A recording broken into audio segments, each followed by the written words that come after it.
नाम लिखने से ही पूरी लहर शांत हो गई। जय श्री राम। जय श्री राम। आज को आज किया और प्रत्यक्ष को प्रमाण किया, ये हमने फाइनली देख ही लिया है। तो आप सबको गुड मॉर्निंग। हम निकल रहे हैं अपने डे 2 के गंतव्य स्थान पे। क्या है हमारा गंतव्य स्थान दुर्गा जी? मदुरई महालक्ष्मी मंदिर, जो कि एक जो है मीनाक्षी टेम्पल, माँ लक्ष्मी की जो है वहाँ पर प्रतिमा स्थापित है। वो गोल्डन टेम्पल है। कई उसकी एग्जैक्ट नंबर्स मुझे याद नहीं है, लेकिन सोने से बना हुआ मंदिर है और बहुत ही भव्य मंदिर है। हम ऐसा भी तो कहा जाता है ना, शंकराचार्य द्वारा स्थापित ये शक्तिपीठ है। ये शक्तिपीठ है, यस यस। तो 52 शक्तिपीठों में बहुत ही बड़ी महत्ता है इस मंदिर की भी जी। तो सब लोग राम राम राम राम राम राम। कहा जाए तो देखो, विधि का विधान ऐसा ही होता है। हम निकले हैं भगवान शिव के 12-11 ज्योतिर्लिंगों के लिए, बट हम शुरू पहले करेंगे माता के शक्ति के दर्शन। हमेशा शक्ति के दर्शन से, और शक्ति के बिन कुछ नहीं है। शिव शक्ति के बिन कुछ भी शिव भी नहीं है। शक्ति ही जो है शिव है। हम शुरू करेंगे माता शक्ति से। जय माता। हर हर महादेव। पार्वती पते हर हर महादेव। और ये बहुत ही खूबसूरत रास्ता है, सुबह सुबह का वक्त है। हम नमः पार्वती पते हर हर महादेव।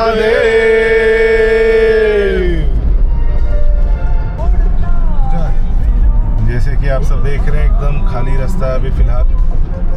गाड़ी चलाने का मजा लिया जा रहा है। गंतव्य स्थान पे पहुंचने का समय है लगभग 11 बजे का। देखते हैं कब तक पहुंचते हैं हम, क्योंकि उसके बाद तुरंत फिर हमें निकलना है रामेश्वरम के लिए। ये तो चलिए। अरे वीआईपी लोग आ रहे हैं तो बैरिकेडिंग तो होगा ना रे।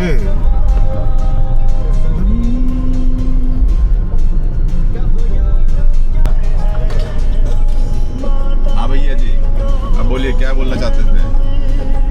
क्या बोल रहे थे आप? क्या बोल रहे थे कि स्पीड कैमरा है, गाड़ी थोड़ा धीरे धीरे चलाइए, स्पीड कैमरे की लिमिट में। स्पीड कैमरा मतलब कैमरा थूकता है क्या? नहीं, स्पीड कैमरा कैप्चर कर लेता है। अरे सतीश जाने दे, किन लोगों को समझा रहा है तू? नहीं, अभी एक बार इनको फाइन आने दो। अभी तक चले नहीं ना मुंबई पुणे हाईवे पे। एक बार हाँ, कल तू सो गया, कितना रफ गाड़ी चला तेरे को पता नहीं है।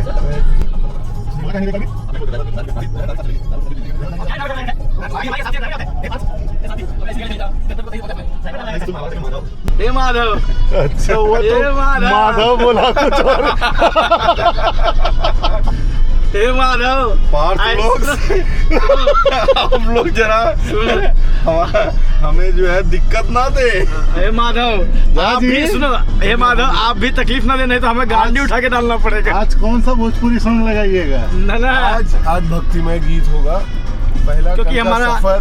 देखिए, भोजपुरी गानों का जो मेरा मकसद होता है कि आदमी का थकान, डिप्रेशन खत्म हो जाए, क्योंकि गाना सुन के इतना दूसरा बड़ा डिप्रेशन आ जाता है। तुमने इतना गाना सुना दिया पवन को भोजपुरी, क्या वो साला डिप्रेशन दे रहा है लोगों को?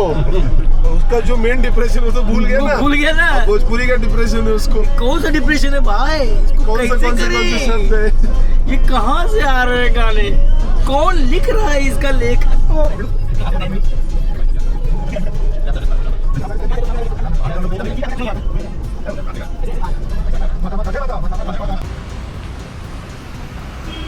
तो भाई जी जा रहे हैं अपना नित्य कर्म करने। अरे देख तो ले एक बार, स्माइल भैया जी, स्माइल। नहीं अंदर नहीं आना है, तुम अपना काम कर लो भाई। छिछी हो गया बेटा।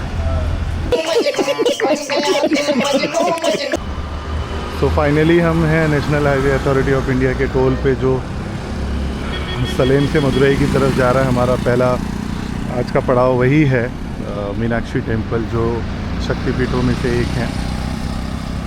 हम एक दीर्घ शंका के ब्रेक के लिए रुके हैं, भाई जी गए हैं टॉयलेट के लिए।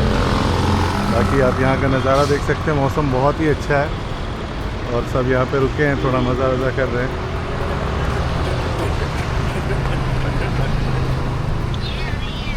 क्या कहना है आपको इस दीर्घ शंका के ब्रेक के लिए जो भाई जी ने भाई जी, समय का जो दुरुपयोग किया जा रहा है ना, बहुत बढ़िया से हो रहा है। इनको जो है ये गांव के खेत में ही जाने में ठीक है इनका। ये देखो ये देखो ये देखो, ये क्या कर रहे हो? ठीक है चलो पूरी तरह शंका से विमुक्त।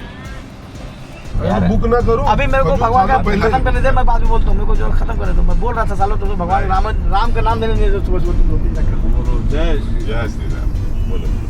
कहते नमामि भक्तवत्सलं कृपालशील कोमलं भजामि ते पदाम्बुजं मकामिनां सुधामदं निकाम श्याम सुंदरं भवम्बुनाथ मंदरं प्रफुल्ल कंजलोचनं मदादिदोषमोचनं प्रलम्ब बाहु विक्रमं प्रभो प्रमेय वैभवं निशंग चापशायकं धरं त्रिलोकनायकं दिनेश वंशमण्डनं महेश चाप खंडनं मुनीन्द्र संतरंजनं सुरारिविंद भंजनं मनोज बैरी वंदितम् अजारि देव सेवितं पशुत्व प्रणाम नमामि इंदिरां पतिं सुखाकरं सतां गतिं भजेश शक्ति सानुजं सचीपति प्रियानुजं त्वदङ्घ्रिमूल ये नरा भजन्ति हीनमत्सरा पतन्ति नो भवार्णवे वितर्कवीचि संकुले विविक्तवासिनः सदा भजन्ति मुक्तये मुदा निरस्येन्द्रियान्तिकं प्रयान्ति ते गतं सकं तमेकमद्भुतं प्रभुं निरीहमीश्वरं विभुं जगद्गुरुं च शाश्वतं तुरीयमेव केवलं भजामि भाववल्लभं कुयोगिनां सुदुर्लभं स्वभक्तकल्पपादपं समं सुसेव्यमन्वहम् अनूपरूप भूपतिं नतोऽहमुर्विजां पतिं प्रसीद मे नमामि ते पदाब्ज भक्ति देहि मे पठन्ति यस्तमं यदं निरादरेण ते पदं भजन्ति नात्र संशयं त्वदीय भक्ति संयुता। जय जय। बहुत ही जिंदगी तू ही मेरी हर खुशी, तू ही मेरी धूप है, तू ही है मेरा चैन। बहुत पसंदीदा गीत है हमारा यूफोरिया, डॉक्टर पलाश से भूलेगी मेरा नाम धुमा धुम धुम चक, धुमा धुम धुम चक, दिना दिन धुम चक। कावेरी दर्शन ये है कावेरी नदी, आप कावेरी दर्शन कर सकते हैं। सो फाइनली स्टार्ट किया। सो फाइनली राम राम दोस्तों, हम हिंदी मीडियम वालों की तरफ से ये मीनाक्षी मंदिर के इधर का पहला ब्लॉग। आज हमने अपनी जर्नी का पहला स्टेज पूरा किया मीनाक्षी मंदिर और श्री सुंदेश्वरन महाराज का। और मंदिर काफ़ी ही भव्य, काफ़ी खूबसूरत और इतना बड़ा मंदिर है और इतनी विशालकाय मूर्तियाँ हैं कि पूरा दिन शायद कम पड़े। और हर एक मूर्ति की एक कहानी है। हाँ, हम उतनी कहानी, क्योंकि एक तो भाषा का यहाँ पर एक दायरा होता है कि हमें तमिल भाषा नहीं आती समझ में, और समय का भी अभाव था, तो हम गाइड सर्विस लेके पूरी कहानी नहीं समझ पाए। तो जितना हमें समझ में आया, ये समझ में आया कि एक पांड्या राज के महाराज थे जिनकी रानी को और उन्हें संतान प्राप्ति नहीं हो रही थी। काफ़ी तपस्या करने के बाद, कठिन तपस्या करने के बाद उन्हें एक पुत्री प्राप्त हुई। उनका नाम था मीनाक्षी। अलौकिक पुत्री थी क्योंकि उनको 3 आँखें थी। यह 3 आँखों वाली जो पुत्री थी उनकी, वो युद्ध कला में भी महारत हासिल किया था उन्होंने। और जब वो बड़ी हुई तब उनको विष्णु जी ने खुद ऐसा मानते हैं, कहा गया था कि उनको ब्लॉग कर रहा है। हाँ, फिर ऐसा करना ठीक है, कोई शिव नहीं। शिव जो है वो उनका शिव के साथ उनका ब्याह होगा। उसी लालसा में उन्होंने कैलाश पर हमला कर दिया था। और वहाँ तक पहुँचने के बाद, शिव के देखने के बाद, जो उनका उद्देश्य था उन्होंने उन्हें बताया, वह हथियार वहीं पे छोड़ दिए। शिव स्वयं आए वहाँ पर, सुंदरेश्वर रूप में शिव यहाँ पर आए हैं ऐसा मानते हैं।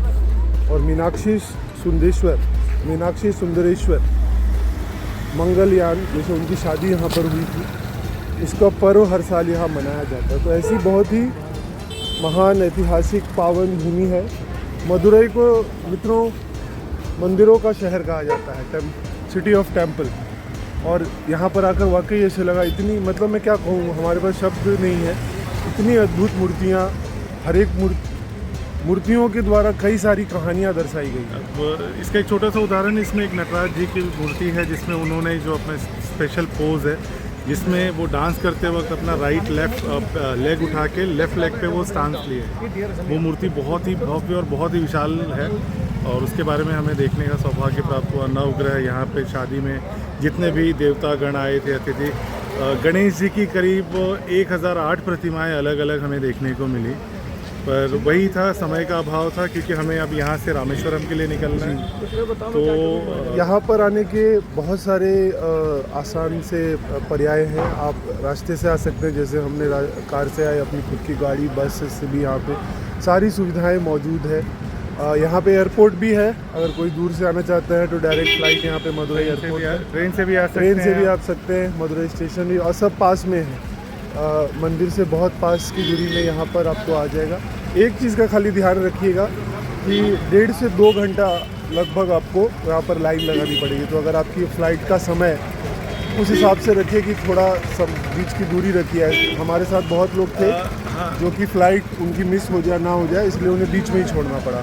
एक चीज़ और साझा करना चाहेंगे कि अगर बहुत भीड़ है तो आप 100 रुपये की एक स्पेशल VIP टिकट है, उसकी जगह पे आप फ्री में भी ट्राई कर सकते हैं। बिकॉज हमने देखा कि फ्री की लाइन ज़्यादा VIP की लाइन ज़्यादा फ़र्क नहीं था, कोई ज़्यादा उतना फ़र्क नहीं था और उतना ही समय लगता है। आप मतलब आपके ऊपर है, अगर आप हमारे साथ तो यह अनुभव, पता नहीं, हो सकता है आज कुछ अलग हुआ और रोज़ ऐसा ना हो, तो आज का अनुभव तो हमेशा ऐसे। आज रविवार का दिन है, छुट्टी का दिन है, यहाँ के लोकल लोग भी काफ़ी आए थे, बहुत लोग आए थे, तो इसकी वजह से हमें करीब 2 घंटे लग गए, 2 सवा 2 घंटे दर्शन लगे। अब हमारे लिए एक चैलेंज ये था कि हमें रामेश्वरम जाना है और रामेश्वरम से हमें निकल कर 17 घंटे ट्रैवल करके मल्लिकार्जुन जाना है नेक्स्ट डे पे।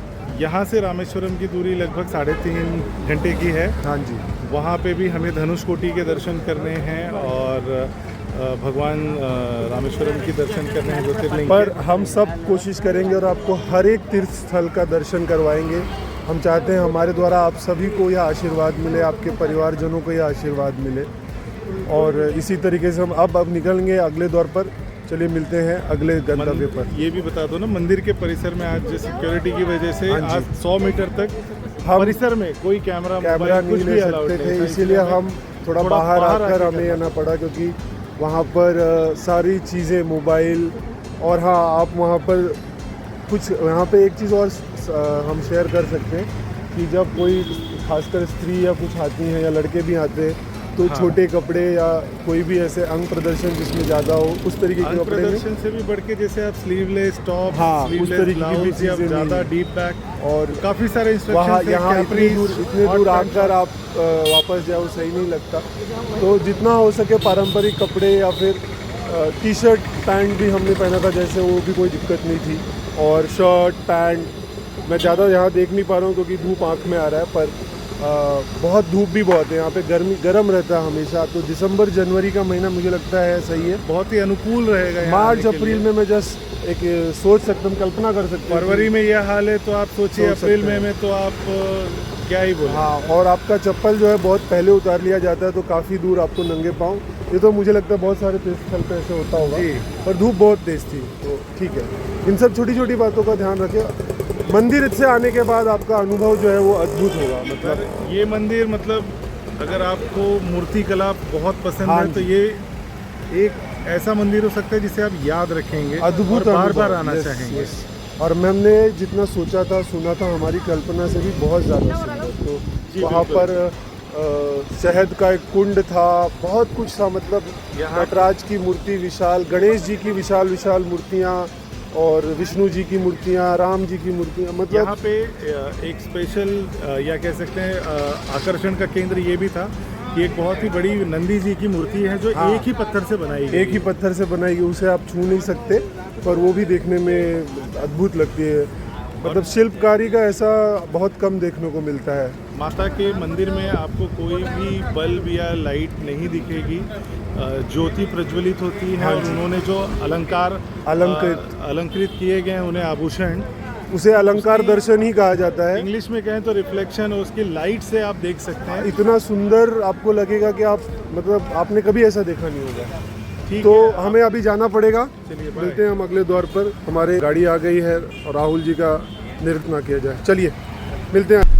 तो राम राम भाइयों, हम पहुंच गए हैं, हर्षोल्लास के साथ कहते हैं कि हम अब बहुत पास पहुंच गए हैं धनुषकोडी और रामेश्वरम के। यह बहुत एक ऐतिहासिक जगह है। हम सब जानते हैं जैसे कि जब राम जी सीता जी के खोज में निकले थे तो जब यहाँ पर आए और यहीं से उन्होंने जो है वानरों के सेना के साथ पुल बनाना शुरू किया था। यह अपने आप में इसका एक बहुत महत्व है। पुल बनाने से पहले उन्होंने वहाँ पर रामेश्वरम में एक शिवलिंग की स्थापना की थी और वहाँ पे पूजा किया था। इसकी भी एक अलग रोचक कहानी है। बहुत लोग कहते हैं वहाँ पे 2 तरीके के अलग शिवलिंग हैं। एक जो राम जी ने स्थापना की थी और एक जो हनुमान जी उन लेकर आए थे, तब तक राम जी ने एक अलग शिवलिंग स्थापना कर दी थी। हाँ, इसके बाद और एक इस चीज़ में एक इसकी कहानी है जो इसका नाम है धनुषकोडी। धनुषकोडी का नाम यूँ पड़ा था कि जब राम जी रावण का वध करके उन्होंने सीता माँ को लाया और फिर जब विभीषण को राजा बनाया तो विभीषण जी ने उनसे रिक्वेस्ट किया कि प्रभु अब इस जो ये बनाया है सेतु, इस सेतु से बहुत बार ऐसा हो सकता है कि कोई दुश्मन जो उनके आसपास के पड़ोसी उस पर हमला कर सकते हैं, तो आप इस सेतु को भी तोड़ दीजिए। तो राम जी ने धनुष के एक कोने से इस सेतु को तोड़ दिया था, इसीलिए उस जगह का नाम धनुषकोडी ऐसा जगह का नाम प्रचलित है। और सनातन धर्म में एक बहुत पवित्र बड़ा तीर्थ स्थल है। और इसकी एक जगह की एक और खासियत है कि 1964 में यहाँ पर एक बहुत बड़ा चक्रवर्ती तूफान आ गया था, जिसकी वजह से ये पूरा शहर ये जलमग्न हो गया था।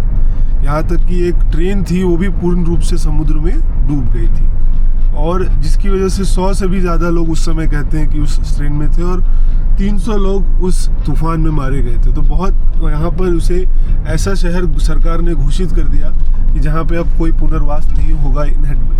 उसे पूर्ण रूप से अब वहाँ पे कोई रहता नहीं, वरना एक मछुआरों का पूरा एक शहर था। अभी भी कुछ मछुआरे वहाँ रहते हैं, पर मुख्य रूप से वह एक पर्यटन स्थल है। लोग राम सेतु पॉइंट वहाँ पे सबसे फेमस है, जहाँ से कि ये सेतु बना था। तो हम लोग तो बहुत उत्साहित हैं। हम इतना लंबा सफ़र करके यह जगह देखने आए, और हम सब के लिए आप कभी आए हैं? पहले यहाँ पर आए हैं रामेश्वरम? नहीं, मैं पहली बार ही आ रहा हूँ। और आप लोगों को बता दें कि ये सिर्फ ज्योतिर्लिंग ही नहीं, ये 4 धामों में 4 जो बड़े धाम हैं उसमें एक पवित्र धाम भी है। तो रामेश्वरम आने से हमारा एक तो ज्योतिर्लिंग होगा और साथ साथ हम एक धाम का भी जो है लाभ प्राप्त कर पाएंगे। बिल्कुल। और हम सब, हमारी यात्रा का यह पहला पर सबसे महत्वपूर्ण कदम जो है, ये 11 ज्योतिर्लिंग की यात्रा हिंदी मीडियम वालों की, उनका यह पहला ज्योतिर्लिंग रामेश्वरम में होगा। और हम सब ने तकरीबन 2 दिन लगभग 15,000 किलोमीटर के आसपास, 1,500। देखिए ज़रा, आप जस्ट आपको कुछ दिखाना चाहते हैं, अगर आप देख सको तो ये चला आएगा, फिर से आएगा। हम अच्छे से आएगा। इतना सुंदर दृश्य था, मतलब हम जिस सड़क पे चल रहे हैं उस सड़क के जस्ट समांतर में बाजू में एक बहुत सुंदर समुद्र है और अलौकिक दृश्य। मतलब इस दृश्य की आप सिर्फ कल्पना कर सकते हैं। और 1 मिनट हम आपको दिखाना चाहेंगे कुछ। अमित, यहाँ पीछे पड़ गया तो यहाँ का सुंदर दृश्य और इस नीले नीले समुद्र को देखिए, देखते ही बनता है। हम रुकना चाहते हैं पर रुक नहीं पा रहे क्योंकि समय का थोड़ा अभाव है, क्योंकि अगर दिन की रोशनी चली गई तो वहाँ धनुषकोडी पे हम जो सुनहरे पल हैं वो नहीं बिता पाएंगे साथ में। पर फिर भी ये देखने में बहुत ही सुंदर लग रहा है, अविस्मरणीय, रमणीय, बहुत ही साफ और अच्छा जल। हमारे गाड़ी के संलग्न में ही ये समुद्र चल रहा है या हम उसके साथ चल रहे हैं। तो कुछ ही देर में हम पहुंचेंगे धनुषकोडी। उसके बारे में बाकी की जानकारी हम आपसे साझा करते हैं कुछ ही क्षणों में।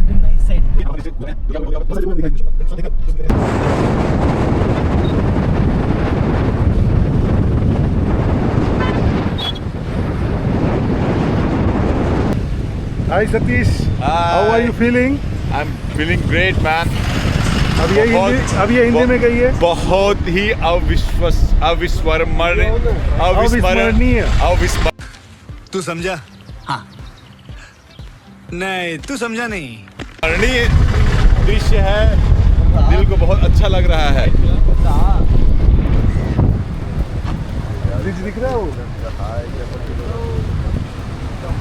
सामने आपको ब्रिज जैसा स्ट्रक्चर दिख रहा है, उसे कहते हैं पंबन ब्रिज। ये एक इंजीनियरिंग मार्वल है।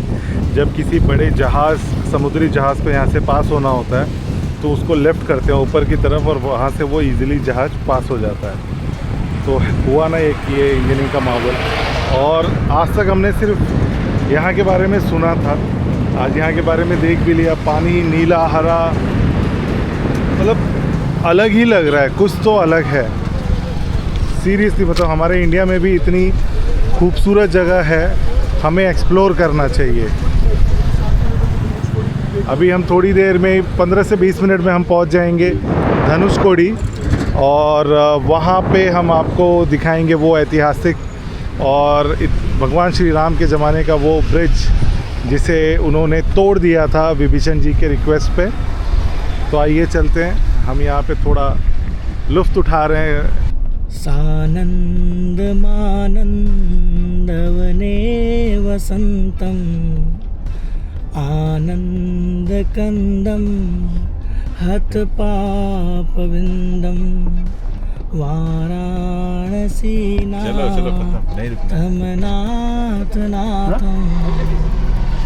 श्रीविश्वनाथं शरणं प्रपद्ये श्रीविश्वनाथं शरणं प्रपद्ये। Finally arrive to Dhanushkodi. मेरे राइट में आपको हिंद महासागर दिखेगा और मेरे बंगाल की खाड़ी आपको दिखेगा बंगाल की खाड़ी। ये दोनों आगे जाके यहाँ पे इसका संगम होता है।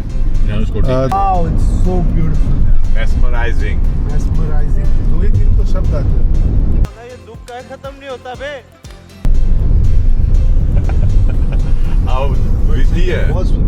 अद्वितीय है ये। तो दोस्तों आप देख रहे हैं, हम आ गए हैं भारत के अंतिम छोर, जहाँ पर जो सड़क है वह समाप्त हो जाती है। दक्षिणी अंतिम छोर। शुक्रिया आपका, धन्यवाद आपका हमें सुधारने के लिए। गाड़ी साइड में लगा। और अब हम यहाँ पे गाड़ी पार्क कर देंगे और यहाँ से हम थोड़ा वॉक करेंगे, चलेंगे उस साइड जाएंगे। नहीं आगे तक कहाँ तक? यहाँ पे एक रेलवे स्टेशन है, अंतिम रेलवे स्टेशन होगा ना ये भारत? नहीं रेलवे स्टेशन नहीं है यहाँ पे। ये लिखा हुआ ना वहाँ पे, वो नहीं चलता ना पद्मनाभ। एक ट्रेन चलती। अब हम जैसे कि हम देख सकते हैं, हमने गाड़ी पार्क कर ली है। अभी हमें वॉक करना है कुछ दूर। बहुत ही अद्भुत शब्दों में इसे किस तरीके से बयां किया जाए, बहुत कठिन होता जा रहा है। वो रेलवे स्टेशन, ये वो रेलवे स्टेशन जो कि 1964 में जो साइक्लोन आया था उसमें ये तबाह हो गया। तबाह हो चुका है। सिर्फ इसके कुछ ढांचे या मलबे रह गए हैं यहाँ। 1964 में पूरी तरीके से बर्बाद हो गया था, जलमग्न हो गया था एक तरीके से। हाँ, और ये जो आप लाइट हाउस सामने देख रहे हैं, ये अंतिम लाइट हाउस है इंडिया का। यहाँ से 30 किलोमीटर पर श्रीलंका जो है आ जाता है।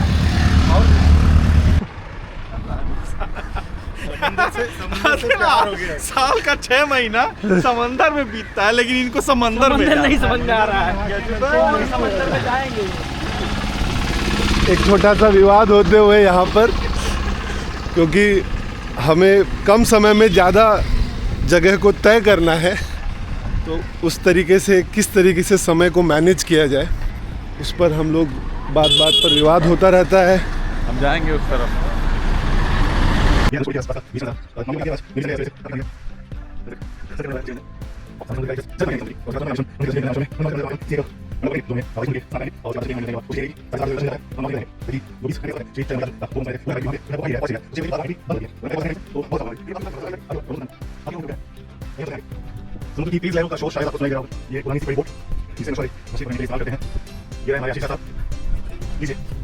तो दोस्तों, जैसे मैंने कहा था, यह धनुषकोडी जगह है जहाँ पर राम के नाम को समुद्र नहीं वो कर पाता। और एकदम आप देखिए राम नाम लिखने से ही पूरी लहर शांत हो गई। जय श्री राम। जय श्री राम। हम यही चेक करने के लिए पूरा 300 मीटर बीच पे चल के आए ये होता है कि नहीं। लहरें देखिए धीरे धीरे शांत हो गई हैं। वहाँ लहरें उफान मार रही हैं, पर यहाँ जहाँ हमने श्री राम प्रभु का नाम लिखा हुआ है वहाँ पे लहरें आ भी नहीं रही हैं। देखिए ये बड़ी सी लहर यहाँ पे वो शांत हो जा रही है। मैं आपको एक पूरा नज़ारा फिर से दिखाता हूँ, आप ध्यान से देखिएगा। देखिए बड़ी सी लहर आ रही है। देखिए पानी आया लेकिन वहाँ तक नहीं गया, एक और बड़ी लहर आ रही है।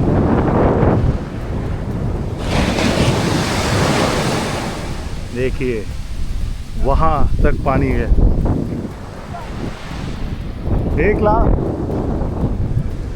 ये देखिए ये काफ़ी बड़ी लहर है। आज को आज किया और प्रत्यक्ष को प्रमाण किया, ये हमने फाइनली देख ही लिया है।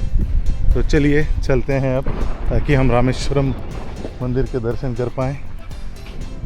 रामेश्वराय शिव रामेश्वराय, हर हर भोले नमः शिवाय। रामेश्वराय शिव रामेश्वराय।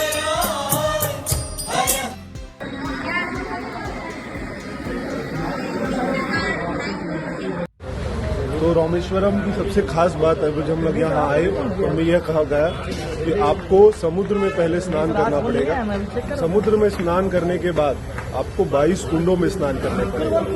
अब क्योंकि हमारे समय इस तरीके से हमारी टेस्ट ले रहा है, परीक्षा ले रहा है हर जगह, कि हमारे पास हर समय लास्ट मोमेंट में आधा घंटा 1 घंटे में बंद होने वाला रहता मंदिर या कुछ। यहाँ पर भी ऐसा ही हुआ, कुंड बंद होने वाला था 7:30 और हम 7 बजे तक समुद्र के पानी में, तो हम भाग के पूरी यात्रा की। और विश्वास मानिए मेरा, ये काफी बड़ा मंदिर है, आप थक जाओगे। अगर आप इत्मीनान से स्लो करोगे तो कोई बात नहीं है, वरना तकरीबन 2-3 घंटा आप अंदर घूम सकते हो, इतना बड़ा मंदिर है। और उसमें भी शायद सब ना हो, पर दर्शन बहुत ही भव्य हुआ। और काफ़ी सारी मूर्तियाँ, विशेष नक्काशी जो है यहाँ, बार हम कहते हैं साउथ के मंदिरों में नक्काशी जबरदस्त है, कोई तोड़ नहीं है। बिल्कुल। तो दोस्तों आज हमारा डे 2 था जर्नी का, और हमारी 11 ज्योतिर्लिंगों में से पहली ज्योतिर्लिंग की यात्रा संपन्न हो रही है। अब हम निकल चले हैं अपने अगले सफर पे। हमारा कल का टारगेट है कि हम कल कहाँ पहुँच रहे हैं सर जी, आप बताइए। श्रीशैलम मल्लिकार्जुन। श्रीशैलम मल्लिकार्जुन में कार उठाएंगे और फिर भगेंगे। कल हम आपको मल्लिकार्जुन की दर्शन कराएंगे। कल यात्रा ज़्यादा होगी क्योंकि बहुत लंबा है, यहाँ से 17 घंटे का ड्राइव दिखा रहा है गूगल मैप में। 17 घंटे का रास्ता तय करके हम वहाँ पहुँचेंगे, पर हमने तय किया कि दर्शन हम परसों सवेरे प्रातःकाल 5 बजे, क्योंकि थकान बहुत हो गई है, तो कल हम आराम करेंगे और परसों जो है प्रातःकाल दर्शन करेंगे। तो अब हम निकल रहे हैं गाड़ी में, देखते हैं गाड़ी में कुछ बनता है, नहीं तो हम मिलेंगे कल आप सबसे। धन्यवाद। हर हर महादेव। तो फाइनली हम डिनर करने के लिए रुके हैं होटल श्री राम पे, जो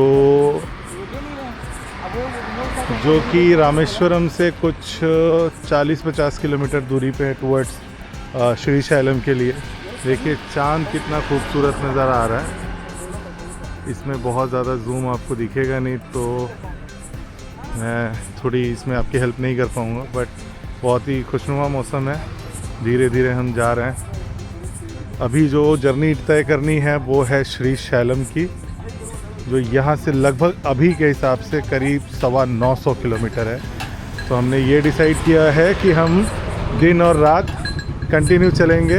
हमारे जवान श्री दुर्गा राय जी, हर हर महादेव, इनके कंधों पे पूरी जिम्मेदारी, और हमारे मित्र सतीश शुक्ला, इन दोनों को खींचना है। भगवान इनकी भुजाओं में वो बल दें। तो चलिए हम डिनर कर लेते हैं और उसके बाद सुबह मॉर्निंग में मिलते हैं। तो फाइनली हम इस होटल में बैठे हैं, लेकिन काफ़ी कुछ अवेलेबल नहीं है, तो हमने थकार के पोड़ी डोसा मंगाया, वेज पुलाव और दही। जो हम खाना चाहते थे वो नहीं मिला, बट ठीक है, इससे काम चलाया जा सकता है। क्या आप सब रेडी हैं ये एडवेंचर के लिए? यस। वेरी मच एक्साइटेड, बहुत ज़्यादा उत्सुक है इस एडवेंचर के लिए। देखते हैं आगे क्या होता है। खाने की बात कर रहा हूँ। उस खाने की बात कर रहा है, क्योंकि ये भी एक एडवेंचर ही है खाना। ओके। और ये मुझे ऐसा लगता है इस ग्रुप की एक खासियत है, हमारा बहुत कम डिमांडिंग ग्रुप है, ऐसा लगता है मुझे। जो मिलता है जिसमें एडजस्ट करने की कोशिश करते हैं। हम कभी ये नहीं कहते ये नहीं खाऊंगा, वो नहीं खाऊंगा। ये हमें पता है ये सफ़र है जिसमें जो कम ऑयली हो, जो सबके लिए स्वास्थ्य के लिए हो, उस हिसाब से चलते हैं। यहाँ पे इच्छाओं को थोड़ा कंट्रोल। अरे कहना क्या चाहते हो? चाहेंगे हमारा तो आपकी कहना ये शक्ल है से कि- लगता नहीं आप खुश हैं बहुत ज़्यादा। नहीं, बिल्कुल प्रसन्न है और अन्न प्रसादम ले रहे हैं तमिलनाडु में। जो मिल रहा है ईश्वर की मर्जी। राधे राधे। राधे राधे। तो आप सबने देखा कि हम खाने की इज्जत करते हुए इस भोजन को ग्रहण करते हैं अच्छे से। पानी का मगर लाए थे भाई साहब। और बाकी फ्रूट्स पे जिंदा तो है ही आवाज़ लाया है, नहीं बाकी है, काफ़ी सारे मतलब ड्राई फ्रूट्स हैं, फ्रूट्स हैं। बॉटल का बॉक्स So, चलिए, क्या है? बाय। फाइनली हमारा खाना आ चुका है। ये क्या सतीश? पोड़ी डोसा। पोटी डोसा। पोड़ी डोसा और वेज पुलाव, दही। Everyone is having with Dew and Pepsi. Ashish, are you enjoying it? तो वैसा है जब ऐसे समय में जो मिल जाए वो हरी इच्छा। हरी इच्छा। बजे 3 साढ़े 3 बजे फिर छठा तीसरा ब्रेक होगा, वो आधे घंटे का है। ब्रेक छोड़ दे, पहुँच जाएंगे। पवन, हो जाएगा। उसका प्रेशर पॉइंट दबा।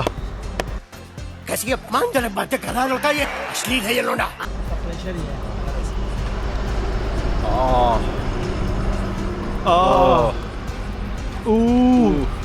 आउट। अरे सारे मैं